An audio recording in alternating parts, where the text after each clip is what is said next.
Welcome to the Politics of Everything. I'm Amber Daines, your host and podcast producer. This is a half hour of power, a podcast dropping every week where I unpack the politics of everything, from money to motherhood, nutrition to narcissism, startups to secularism, the environment, quality, and much, much more. Our guests are seasoned in the field or topic of their choice, even if you've not heard of them yet. This is a non-partisan show. So while I love exploring varied views and get a buzz from a healthy debate of ideas, this is not a purely blue, white, green program. Please subscribe, tune in and enjoy the politics of everything. The cost associated with lower productivity and turnover downturn because of burnout has resulted in losses of around $322 billion annually, according to the World Economic Forum stats that I found from January this year. There is a wave of burnout, with many of us trying to stay afloat in a pandemic and find a way to recharge, or many of the tools we use, such as socializing, group exercise, and even holidays, have been taken away. Today, I'm chatting to Wendy Nash, a meditation and wellbeing accountability coach. Her company name says it all: kindly cut the crap. To avoid burnout, you need to make courageous inquiry, but do it kindly, according to her mantra. Her interest arose from experiences as a young child growing up surrounded by family loss. This provided very early experience of situational burnout. Through her training and practice, she's gone on to realize deep understanding of this and other kinds of burnout, including ideological and personality-based forms. In essence, burnout is what happens when we fail to pay attention to our psychological, moral, and physical well-being, and the result is that crash and burn feeling. With Wendy, she has a 4-year somatic psychotherapy diploma, her Bachelor of Psychology honours thesis studying the effects of loving kindness meditation on pro-social behaviour, and she's been practicing loving kindness and other meditation for almost 2 decades. All of these have been profoundly positive on her well-being and her relationships. And so with great pleasure, I welcome Wendy to the Politics of Everything. Thanks, Amber. That's a lovely introduction. Before we go on, I wanted to say just thanks for putting together the podcast series. I really enjoyed it. I've actually listened to quite a few of them, and I've, just so you know, the impact of what I've listened to, I've bought the books from the productivity person, Dermot Crowley. Oh, fantastic. I just really liked his style. I thought he was so straightforward and really practical and said when and when not. So that was definitely a number one hit.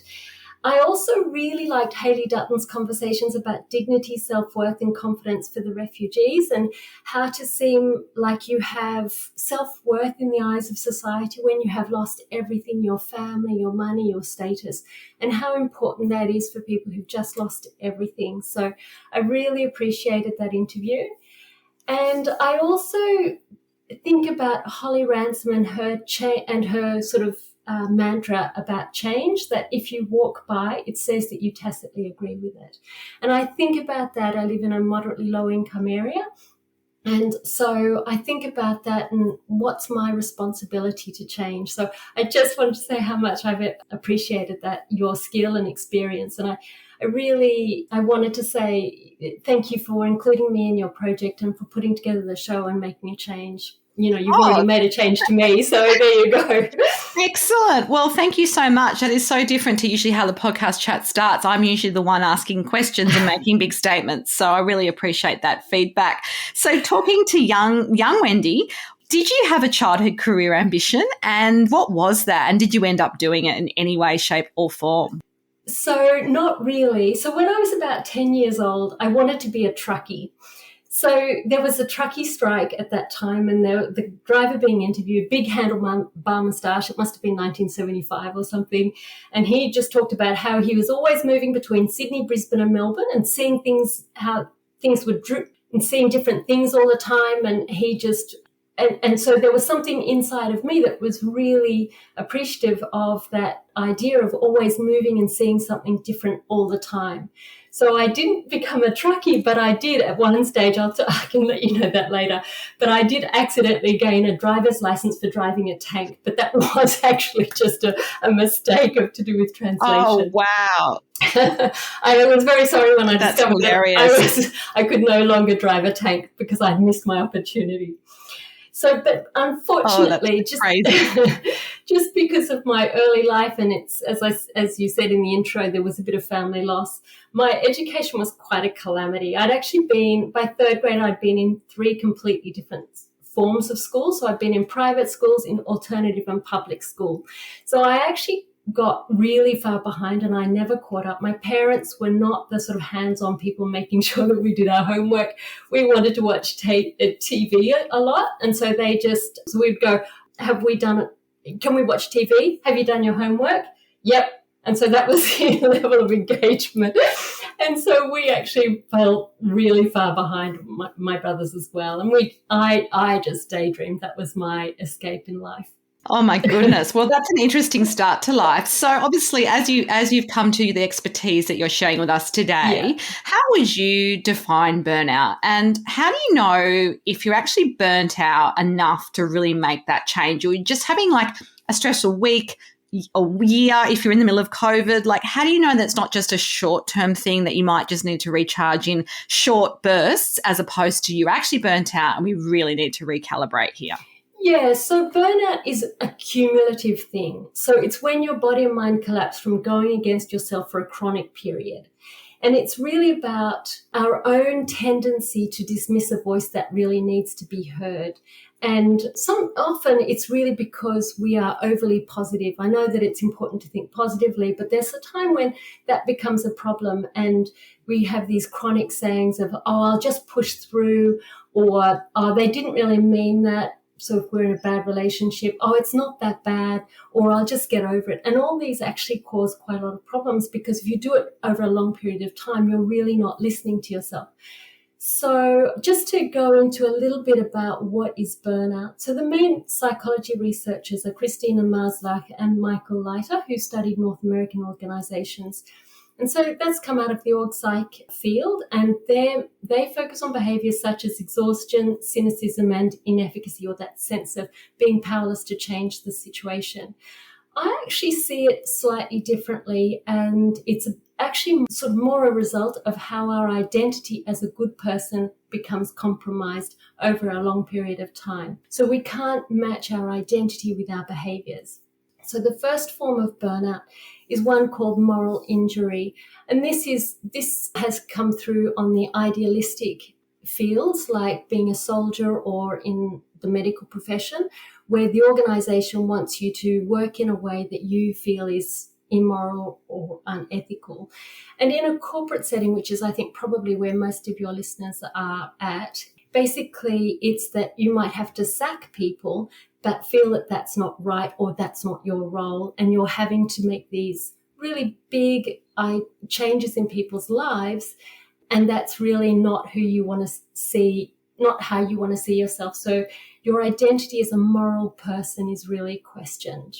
Yeah, that really makes sense. I think a lot of people will identify, even if you're not in the corporate space. I think some of those feelings are probably quite universal for people. Yeah, that's right. So, but the chronicity of it is, that the organisation is requiring you to do that, and there's that sense of inefficacy and powerlessness about that. The second one is a personality style, and the literature is emerging on that. So Gordon Parker from the Black Dog Institute has just started a conversation. And basically, this one comes, instead of out of the previous one, the moral injury comes out of PTSD literature. This one comes out of psychodynamic and psychotherapy literature. And this is about people who are really driven by a fear of failure and a fear of rejection. So they're absolutely nervous to say no. In fact, I don't even know that I know any people with this kind of personality style ever say no. It's just not part of the vocabulary. So there tends to be this real go, go, go and living on adrenaline. And often it's triggered by guilt until the body falls over. So there's this kind of really strong identity about the identity is embedded in the relationship to others. So your own body and mind are neglected. And one of the common kind of ways that I notice that this is about is when people kind of speak about how team members or other people aren't really dedicated to the cause. They're not working hard enough. So, for instance, I did have a client who worked at one of the big banks, and she was working till 10 o'clock at night every night, and she wouldn't relinquish that. And she just thought her team weren't living up to the standards. So I have another client who's the CEO of a startup, and he's so reluctant to say no that he actually won't turn right across the traffic, oncoming traffic. He works late on weekends and he's a complete workaholic. He is, however, really good with his staff, very good interpersonal skills. And the third type is a situational one. So that's very much like the pandemic. So you've got the kids, homeschooling, work demands, lots of changes, not enough time to recover, and it goes on for a really long time. So we've been at this for 18 months, and that's really difficult. So it's really about your identity as being someone who is capable is now being undermined. And it's just, you've got this huge volume of work and you haven't got a supportive environment. Yeah, and I think it's uncharted territory for a lot of us, right? It's not the same as maybe in a corporate where you could, in a good corporate or a good business that you might work with or for, you could actually go to a HR department and say, look, I need some stress leave or I need a few doona days, because we're all in this phase. It just sort of feels like there's no one else that's doing it any easier. So it's a hard one to kind of navigate, I think, sometimes. And I guess I'd love some ideas about the best ways that we can try to recover if we are feeling that burnout. And I think especially if you can't do something radical like quit your job, which, is obviously a one that, if you hate your job and it's so stressful when you're working 24/7, but you might have mortgages and obviously commitments, which mean that you can't do that, or you run your own business. People might feel a sense of shame to even say they're burnt out. So how can you do this in a way that's perhaps kind to yourself, but also very much going to help you? Okay, so like this program is called The Politics of Everything. So I'm going to take a slightly political kind of slant, if that's okay. So in the West, we've historically paid little recognition to support. So servants were never seen, women's work is invisible. And so this current situation of under support is really just an extension of that way of looking at society. If you work 10 hours a week in a community where there were lots of people who had time to chin wag, you probably wouldn't get burnout. You might get other things, but that wouldn't happen. So we can see this sort of withdrawal of support from society really a lot since World War II, that for various reasons, good and bad, we've actually removed the support of religious institutions. So people left the church in the 1950s. And so all those committees and, helping the old people or whatever, that has gone. Family structure, parents were seen as irrelevant in the 1960s. So that support of the family had dwindled. The solidity of it, I guess. Public services, that funding started to slow in the 1980s. Good employment conditions started to be undermined also in the 80s.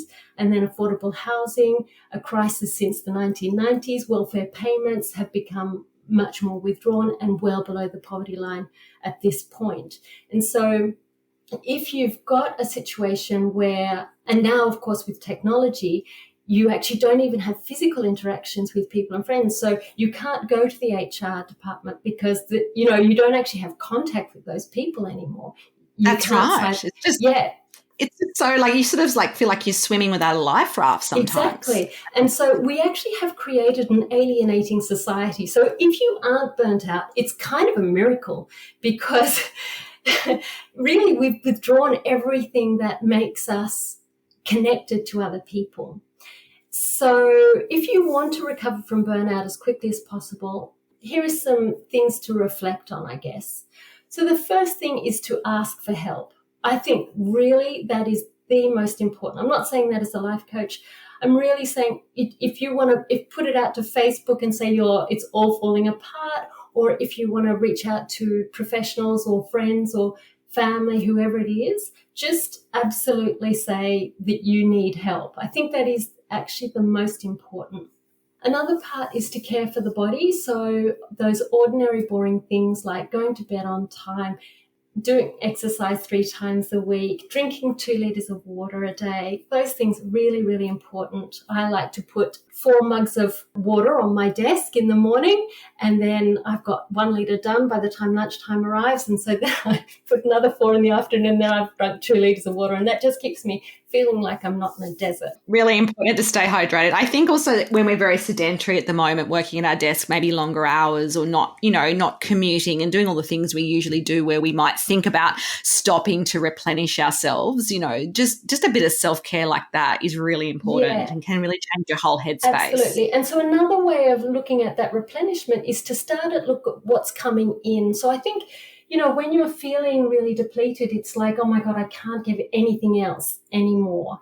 And basically, a really strong antidote to that is actually looking at what is coming your way. So, for instance, if you live in a household with other people, somebody's making tea or coffee for you maybe, or cooking or shopping, to really think about that person's act of kindness and generosity to have done that, not to be grateful about it, because I'm a bit funny about the grateful thing, because I think that's more doing, but just to attend to the fact that they have done this thing. And it starts to redress that imbalance of feeling like everything is going out, and you start to notice what is coming in.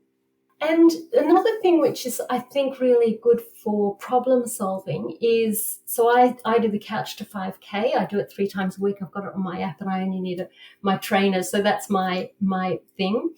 And I have this question before I go for a run, and I go, what am I not seeing about this problem? Whether it's a client or whether it's another situation. And so just having that to kind of start my process means that I feel like I'm problem solving, but I don't need to be active about that. So what am I not seeing about this? And then, lastly, it's just completely changed my capacity to feel resourced about problem solving. It's amazing. So, and then the last thing that is also really important is to not compare. So don't compare that yesterday you could do it and today you can't, or before the pandemic you could do it and you can't do it now.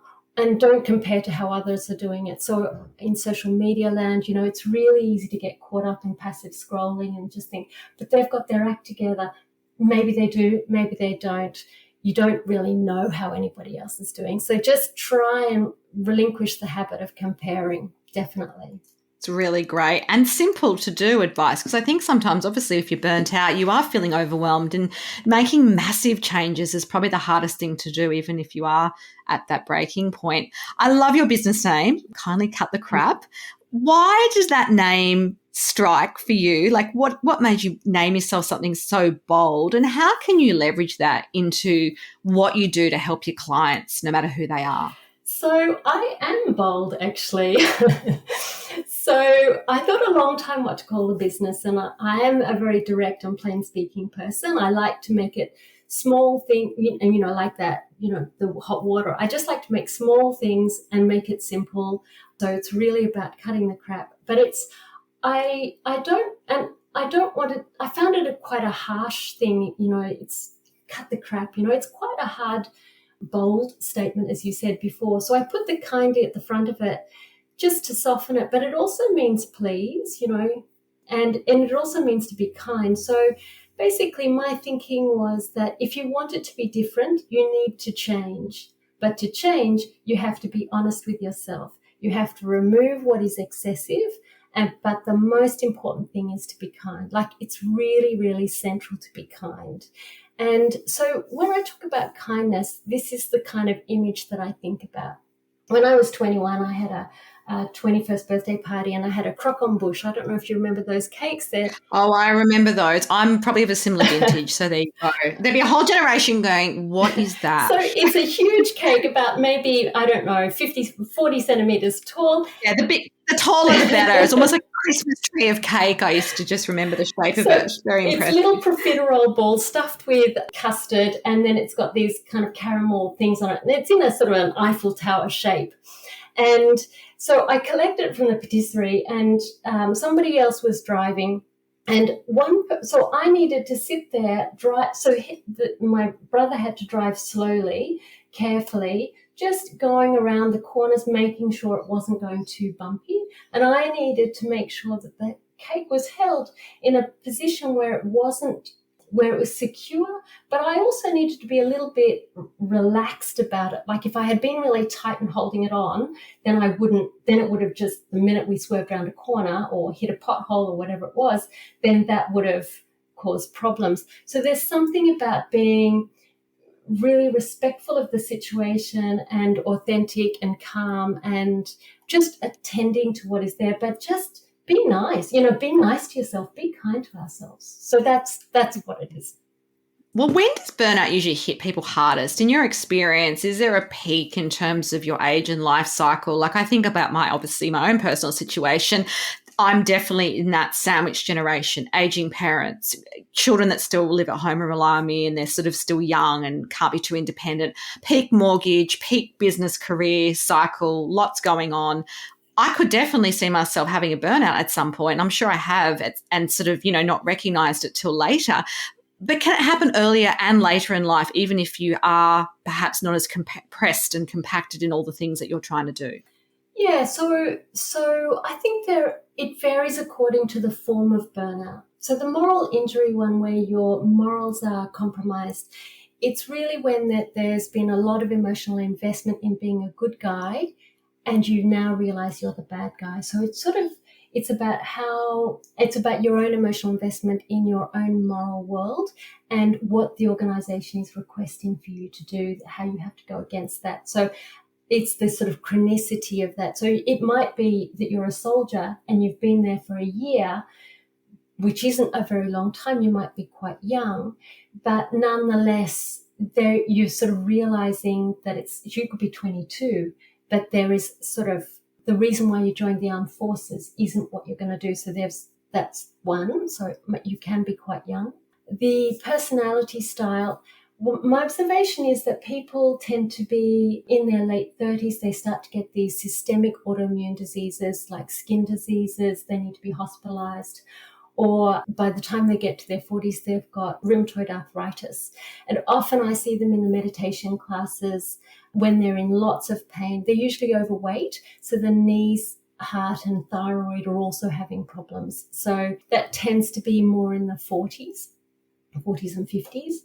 With the situational one, which is what you describe, where you've got people, you're taking care of parents, you're taking care of children, you've got a full-on job. So that will happen with time. My thinking is that when it's all really urgent, you can usually keep it together. Once things start to slow, then people get exhausted. It's like the exhaustion can finally emerge. So my sense is after this pandemic starts and we are allowed out of our houses, I think quite a lot of people might get quite unwell unexpectedly and kind of, well, now I'm supposed to be able to get out and things are a bit easier, and yet they've got sick. So I'd probably change it according to what's going on. So does that answer your question?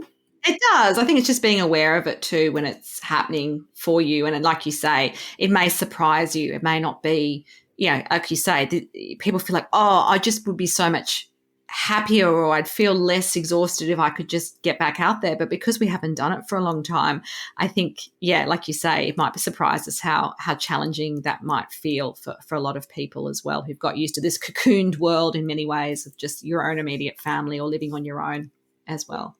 In a 24/7 world and obviously the lockdown of late, how can you avoid being so available but remain productive when things like, the holidays where you put your out of office on and you are overseas and you're unavailable, for example, allows you to switch off, and even sort of our gyms and our usual kind of day-to-day outings are kind of been lost in some ways. Like I know from my experience, I could be at my desk from 7 a.m. till whatever time because I don't have the day punctuated by school pickups or other sort of activities which are deemed acceptable breaks in some ways from my business. How would you suggest that people kind of navigate that? Because, it looks like it's here to stay on and off in some form, even once we're vaccinated.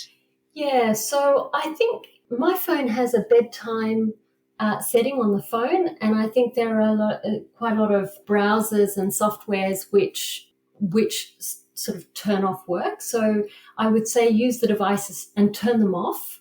I must admit, I do love turning off my phone at night. I tell people I'm pretty open, even with clients, and say, unless it's an actual like serious emergency, you're not going to get a text or an email from me after sort of 8:30, 9 o'clock at night. It's just not going to happen. Yeah. So I Yeah, think so that's really good yeah, discipline. that's right. So that's really good. So don't answer everything so quickly. Don't be so productive. Don't be so attentive. Maybe wait a day so people don't get too habituated to you just answering everything instantly.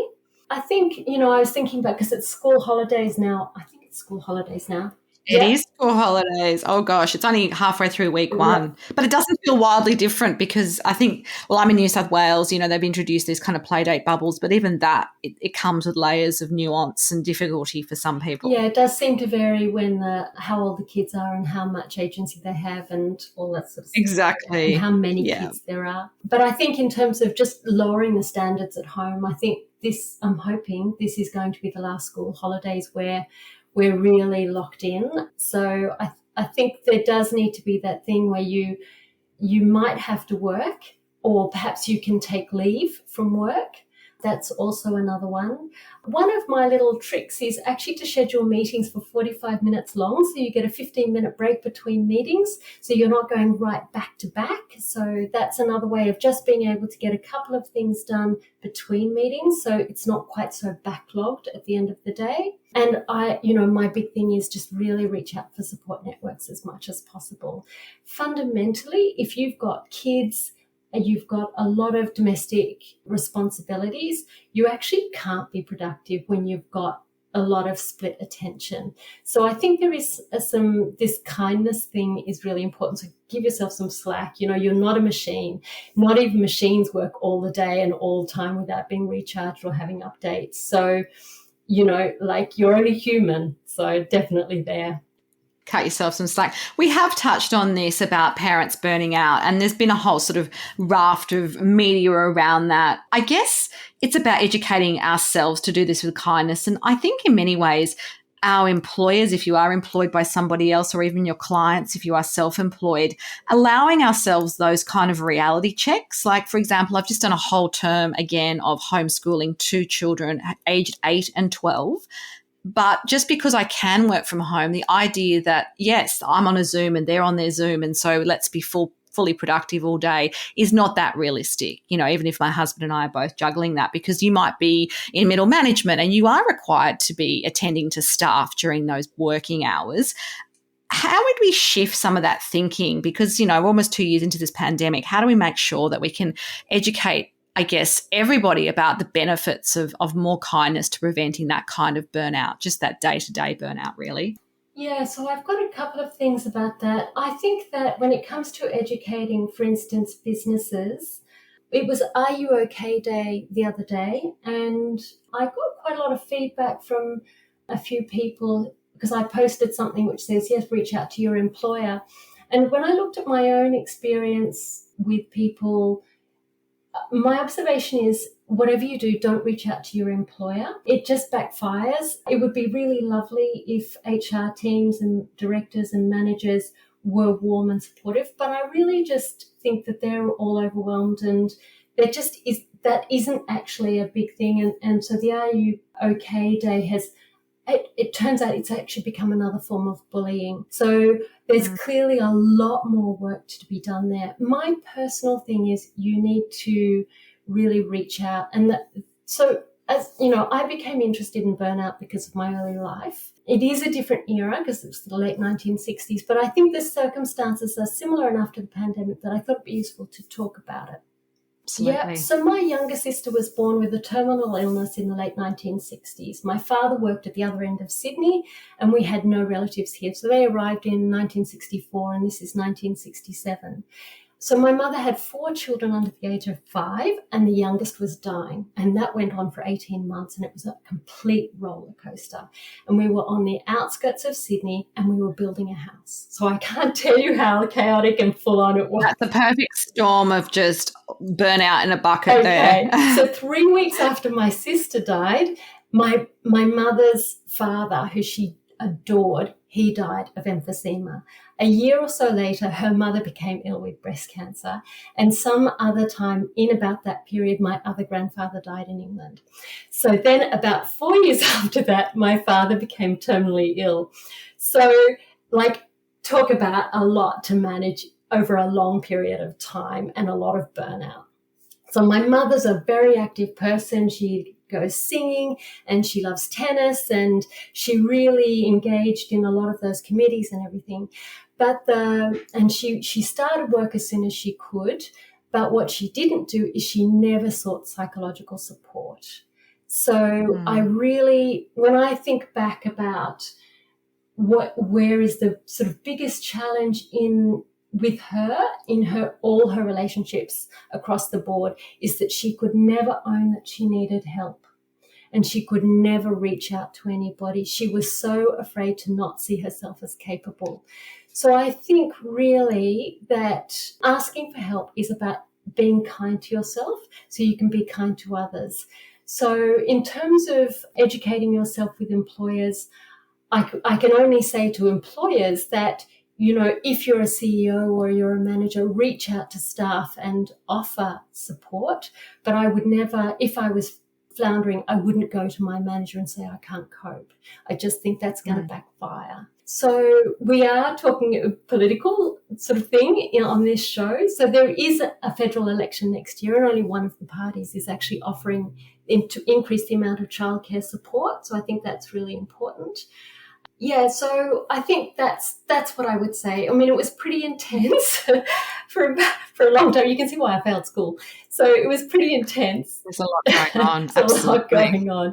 My parents were really, just having to manage all that. So, yeah, I think that it is that's why I'm so, I'm really engaged with taking care of your body and your mind. And if you don't do both of those, it'll just fall over. There's just no two ways about it.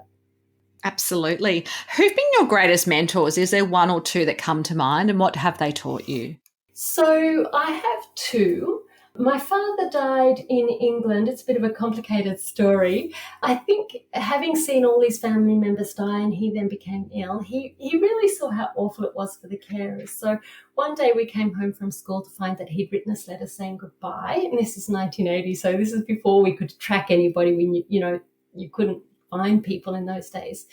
And 6 weeks later, we received a call saying he died in England at St. Christopher's Hospice. So 10 years later, when I arrived living in London, as many of us do in our early 20s, I arranged to meet the person who started the hospice movement. So her name's Cecily Saunders. She's died now.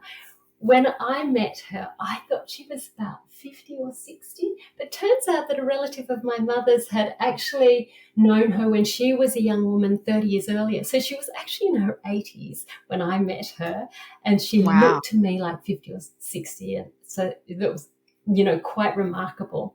So for me, what was so amazing about meeting her was that, I was an attractive young woman in my early 20s and used to being objectified and sexualized and everything.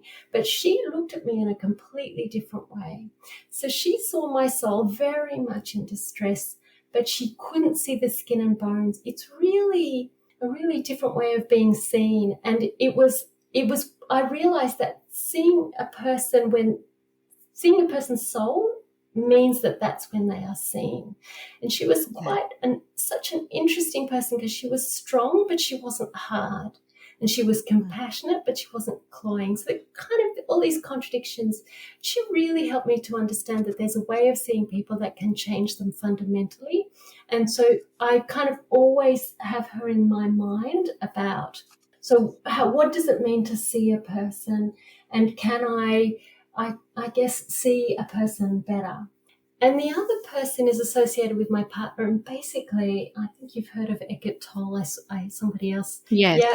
So I have somebody through my partner's family who's at that level of enlightenment, who's a spiritual leader. And we've just started connecting in the past few weeks. And so we Zoom each Saturday, and he's really guiding me on how to see the world differently. So that tracky idea of seeing the world differently, it took a different form, but that's what it is. So those two people really help me see people differently, see life differently, see the world differently. So that's what I appreciate. They're great examples, really good ones to share. Thank you. As we wrap up today, what would be your final takeaway message for anyone navigating the politics of burnout?